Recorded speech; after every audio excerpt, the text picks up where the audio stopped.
Curious about adding caption to your Facebook Reels? Follow this simple step.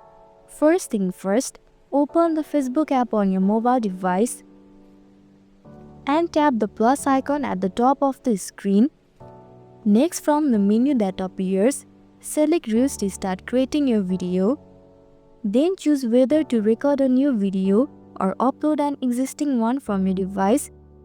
Now if you want the caption to appear directly on the video, click on the text option on the right side and type in your caption.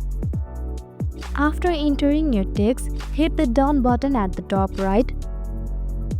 Now you can reposition or resize the text wherever you want. Alternatively, if you prefer to add the caption in the description instead, hit the next button to proceed.